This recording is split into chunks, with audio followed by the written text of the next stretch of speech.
ఓం సాయిరామ్ చలో చలో go to the Puttaparthi మామ. నేను మా మామ అయితే పులేరు నుంచి సీదా గోరెంట్ల టు పుట్టపర్తి రోడ్డు కొట్టేశాం. దావలో మన శివయ్య ఆశీర్వాదం తీసుకొని ఆంజనేయ స్వామి బ్లెస్సింగ్స్ తీసుకొని వెళ్ళిపోవడం జరుగుతుంది.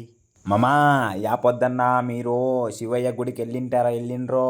మన గోరెంట్ల నుంచి పుట్టపర్తికి పోయే రోడ్లో దర్శనం చేసుకోండి మామ. పెళ్ళం పిల్లలతో చల్లగుండొచ్చు. సీదా రోడ్డు కొట్టేసినాం. రోడ్లో మస్తు ఎంజాయ్ చేసుకుంటా పోయినాం. పుట్టపర్తిలోకి వెళ్ళిన తర్వాత ఫ్రెండ్స్ ఫ్యాన్స్ హెవీ డేంజర్గా మీట్ అయినారు. ఫుల్ వీడియో అక్కడ తీస్తుంటే కొంతమంది వద్దని చెప్పారు. జనం తండోపతండాలు. ఓం సాయిరామ్ అంటే చాలు సాయిరామ్ సాయిరామ్ అనుకుంటా వెళ్ళిపోవడమే. ఇక్కడ వీడియో తీస్తుంటే తిడతారు మామ. ఏం చేసేది, అందరూ తప్పుగా అనుకోకుండా Surendra local by channel subscribe చేసుకొని కొంచెం సపోర్ట్ చేయండి. ఫుల్ వీడియో యూట్యూబ్లో మస్తు ఎడిట్ చేసి పెట్టేసినాను మామ, చూసుకోండి. Bye bye.